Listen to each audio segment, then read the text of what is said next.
Could I talk to you for a minute? Okay, just coming up with some improvements on my idea for using kites for crop dusting.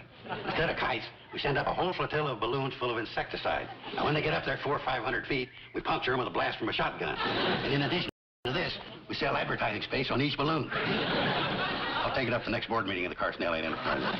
Well, as a matter of fact, that's one of the things I wanted to talk to you about. I'm afraid we're going to have to dissolve the Carson Elliott Company. Dissolve it? Why? Well, with my moving to New York and taking this new job, I just don't see how it'd be practical to keep it going. You actually going to take that job? Well, it's a tough decision, but yeah, I think I will. Yeah, I guess I would break up our partnership. Well, I honestly feel bad about it, Joe. Yeah, me too. You think you can get along without me? I'll try to do my best. Yeah, well, if you get in a bind, let me know. I'll do that. And by the way, I won't be needing my plane on this new job, and if you want, I'll try to line up a young pilot so you can keep the business going. You leave the plane here? Well, if it'll help.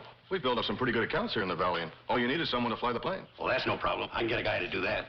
I don't know who would be around here. You just leave that to me. You know, when you're starting a partnership like this, you want to get a guy you can push around.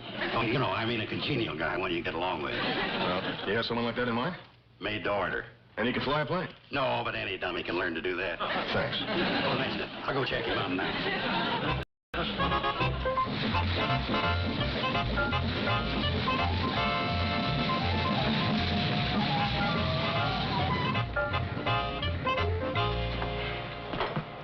Well, if it isn't Wendell, imagine running into you here. This is a surprise. Joe, really, I don't see how this is such a surprise. You're down here at the shady rest stop where the cannonball comes in. I happen to be the engineer, and I stepped out of the cab as you came up. It seems quite normal to me. Now, if it was Sam Drucker who stepped out... Okay. Wendell, you ever thought about your future? Well, no, not really. There was a time when I went to this lady who read tea leaves, and she forecast some amazing things. One day, she told me I was going to take a trip to this South Sea island where a pirate's treasure was buried. Yeah? Mm-hmm. What else did she tell you? I'll never know. I got so excited when she mentioned the buried treasure that I took a sip from the cup and drank the tea leaves.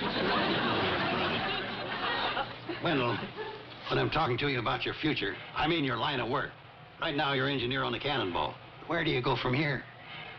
Well, I'm due in Pixley at 10:15. No, I'm talking about your career. What comes next after the engineering? Well, I never really thought about that. Frankly, I'm satisfied just being engineer of the Cannonball. Well, what you're really admitting is that you're at the end of the line. No, Joe, I'm at the shady rest stop. The end of the line is in Pixley. Well, what I'm trying to tell you is that if you're ever going to amount to anything, you should have another line of work. Well, what other line of work? I'm glad you asked that. Come with me.